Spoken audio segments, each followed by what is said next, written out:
ये बंगाल की अस्मिता का चुनाव है, हम्म। बंगाल के लोगों का चुनाव है।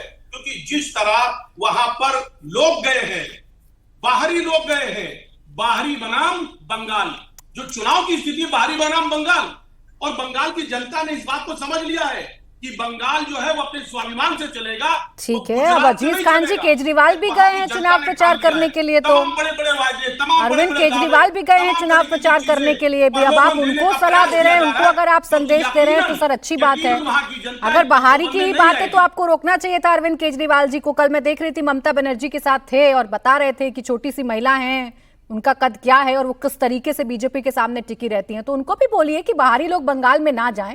और रही बात नैरेटिव की, यही तो मैं आपसे कह रही थी कि आप तो भुगते बैठे हैं। बीजेपी जो नैरेटिव बनाती है उसका क्या असर पड़ता है।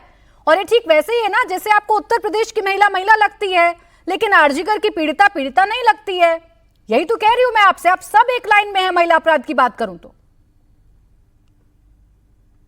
देखिए प्राची जी, इसी बात को हम बताना चाहिए कि बीजेपी के जिन जिन राज्यों में, हर राज्यों में देखें, हर राज्यों में अपराध बड़े लेवल पर और महिलाओं में, और वही बीजेपी नैरेटिव सेट कर रही है कि साहब हमारे यहाँ अपराध की कमी है। आप अगर आंकड़ा देखते हैं तो सबसे ज्यादा अपराध बीजेपी के राज्यों में है, जहां जहां उनका शासन सत्ता है, और बंगाल में जाकर के बड़ी बड़ी बातें हो रही है। तो एक बात आप अजीज जानिए, खान बंगाल की जी, जनता इस बीजेपी बात को शासित बखूबी राज्यों समझती की है। महिला ही देखिए महिला है, बंगाल दीदी की का जो महिला महिला चमत्कार नहीं है, बंगाल की महिला आप का दुख समझिए ना दुख मेरी नहीं बात। है। तो ये गलत है ना अजीज खान जी, आपके पैरामीटर भी वही हैं जो आरोप आप प्रेम शुक्ला जी पर लगा रहे हैं। खैर, आपकी जो बात थी एक नैरेटिव सेट करते हैं। रजत सेठी जी, नैरेटिव किसका लाउड एंड क्लियर सुनाई पड़ रहा है? खासकर महिला वोटर्स की बात करूं तो इनके इर्द गिर्द कौन सबसे बेहतर नैरेटिव बना पा रहा है?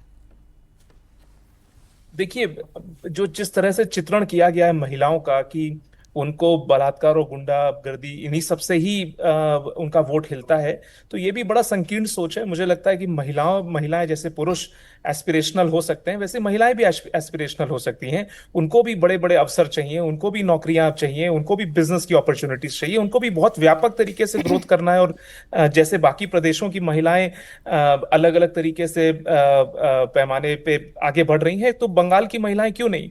तो मुझे लगता है इतनी संकीर्ण सोच से नहीं जाना चाहिए। और मैं टीएमसी के प्रवक्ताओं को सिर्फ इतना बोलूंगा, अपनी बॉडी लैंग्वेज आप लोग थोड़ा पॉजिटिव रखिए।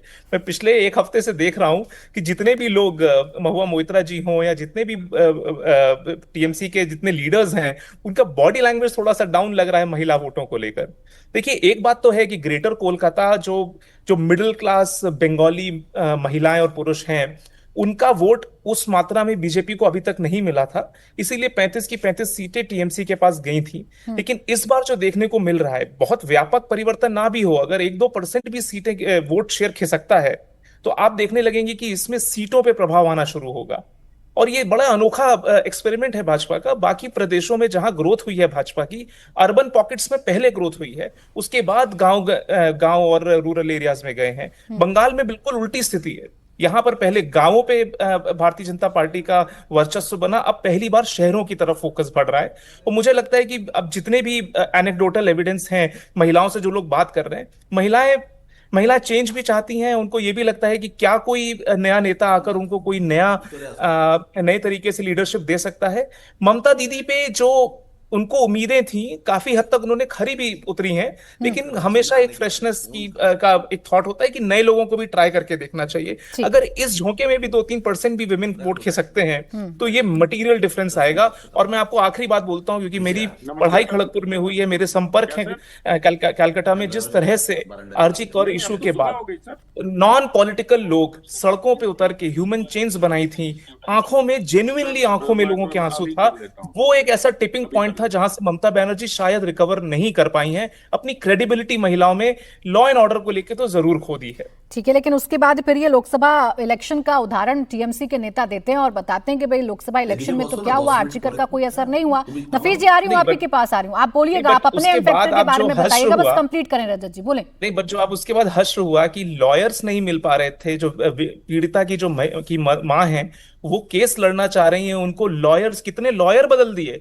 कोई केस नहीं लड़ना चाह रहा उनका। देखिए, हम लोग राजनीतिक बात कर सकते हैं, बट आप उन पेरेंट्स के ऊपर देखिए क्या गुजर रही है। अगर कोई लॉयर आके उनका कंटेस्ट नहीं करना चाहे केस को कोर्ट्स में, ये ऐसी स्थिति पे भी टीएमसी क्यों आ गई? ऐसी क्या मजबूरी हो गई कि आपको 2-3 लोगों को, उन गुंडों को प्रोटेक्ट करने की, इस लेवल पे प्रोटेक्ट करने की जरूरत पड़ गई?